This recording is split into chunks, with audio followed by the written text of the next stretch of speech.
Hello, this is Jonn Kvale, and this is our winter coinly phrase. We got off of the quarter newsletter for 2026. Don't be fooled by the header that you may see that says tax saving ideas for 2025. That's one of our tricks that we're going to do.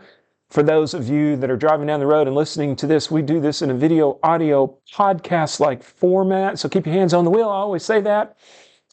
Do this to give some granularity to the thoughts that are going into the newsletter, and there's really going to be some interesting stuff. I'm going to give you guys some secrets at the end of the at the end of this video. Secrets, it's stuff that I didn't want to put in print, and it's related to AI. So hopefully you will enjoy. I'll move on here to the important things, and then we'll close. All of it's important, but we'll close with the secret stuff. Okay, so. Those of you that are in listen-only mode, we are scrolling across the downloadable actual newsletter, which will be in your mailbox. I actually have a trip that I am taking next week, and I'm doing this on a Friday evening. So I'm not exactly sure when this will post. It depends on when our New York printer gets us this back. So it may be next week or it may be the following, but I wanted to go ahead and get this since I can, and also get it out to you concerning some of the tax savings ideas. As I said in the intro, by the way, how do you guys like that intro? We've worked on it and continue to refine it. Thought it was pretty cool. We use Google Earth and a combination of a couple other things to make it look like we're flying in. So I hope you notice that. I don't want to talk too much here. I haven't even gotten started good, and I'm already at a minute and a half.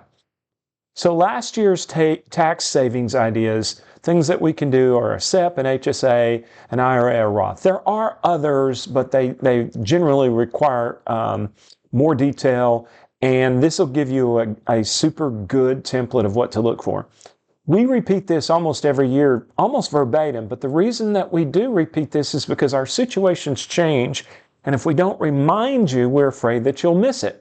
So the HSA, let's start at the SEP. The SEP is the easiest thing to do. Set up a simplified employee pension against some 1099, think consulting, non-W-2 income. You can still have W-2 income, you can still have W-2 401k, and you can do a SEP. That's all I want you to do is go, oh, John said something about that. HSA, health savings account, that's one of our favorites. You have to be in a high deductible health related plan in order to have that. We like it. We like it as a savings vehicle, actually. So we did back in the fall a year ago, we did the ability that we can now handle those. But the most important thing is if you can do an HSA, your employer or your coverage provider will be able to let you know. There's certain technical things that you have to jump through. So if you're unsure and you have a high deductible, call your HR or your provider. The individual retirement plan, a lot of people, IRA, individual retirement account, a lot of people forget about this because it's been phased out in a lot of situations, but the general gist, if you don't have a pension, if you don't have a retirement plan, and you meet the income requirements, so you used to not be any income requirements, and you meet the income requirements, then you can do an IRA. We do not like after-tax IRA contributions. There's certain words that we're not even going to mention that are out there that a lot of people do. We're not huge fans of that, but you can do an IRA. All of the HSA, you don't get a tax deduction. The SEP, you get a tax deduction. The IRA, you get a tax deduction. And the last point here is the Roth. The Roth, you do not get a tax deduction, but it grows tax deferred. So the SEP is the only one of these that has an extendability. So if you are on an extension, you can do a SEP, you lose access to all the others. Roth, again, is after-tax contributions, and then they grow tax deferred. Speaking of Roth, I'm going on to the next article. How do you guys like these? Put this logo to break this up. This is an idea I saw in another, actually a Substack, and I thought, boy, that's pretty slick. So I've been trying to get the logo the right size. If you like it, let me know. And if you don't like it, you can let me know too, but I like it as it breaks it up. Donating Roth to a young professional. This is one of the firm favorites. Parent, grandparent, relative, you have a young professional. They probably frequently, when they're first starting, don't have the cash flow to make a contribution to a Roth. As long as they're making enough W-2 income and they cover their W-2 in the maximum, you can do the max, you can give them a donation. This year's donation is $19,000, same as last year, oddly enough. So you could give them easily up to the $7,000 that they would be able to do if they're a young professional. All right, I'm going to jump past this real quick and go down to one last thing so I can finish on it. But we've got one, getting over the standard deduction for extra tax savings. This was an article that is in the newsletter. I'm keeping it short. Basically, it's donation, health expenses, SALT. SALT moves up to $40K from the $10K if our AGI is less than $500K. I actually put a IRS AGI calculation in the newsletter as well. It's far beyond the complexity of this, of speaking on this, but look for it in the newsletter. Okay, I shouldn't name this AI this. I frequently get a little bit more, what's the word? Creative. That's what I was looking for. Creative, but not thoughtful, or not fast thinking at the end, on a Friday evening at the end of a long week. AI, the good, the bad, and the ugly.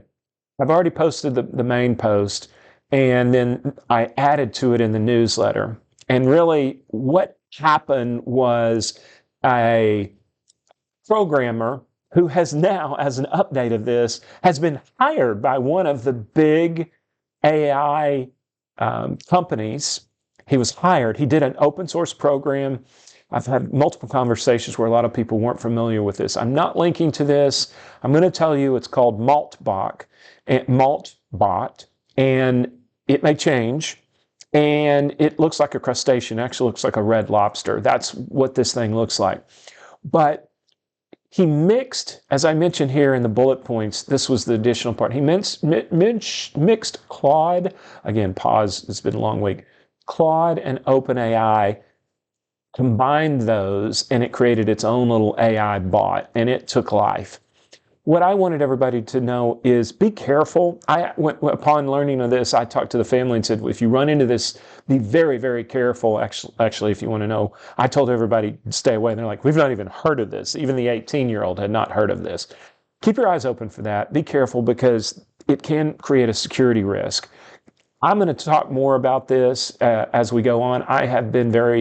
I know there's a lot of nefarious uses for AI, but I've been very interested in how fast this is moving. It is at warp speed. Sorry, I've got my iPad here, and it's speaking of the AI, it's wanting to talk to me.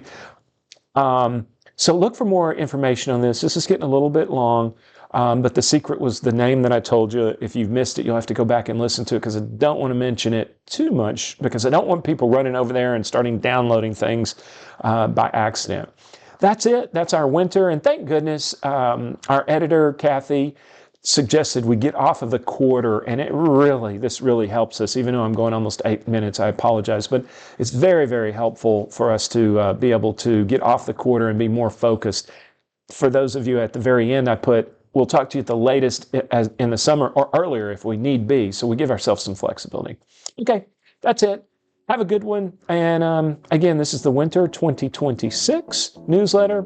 I'm Jonn Kvale, and we thank everybody for staying this long. I'm into 8 minutes, so hopefully we will have good recording. Thanks so much. Bye-bye.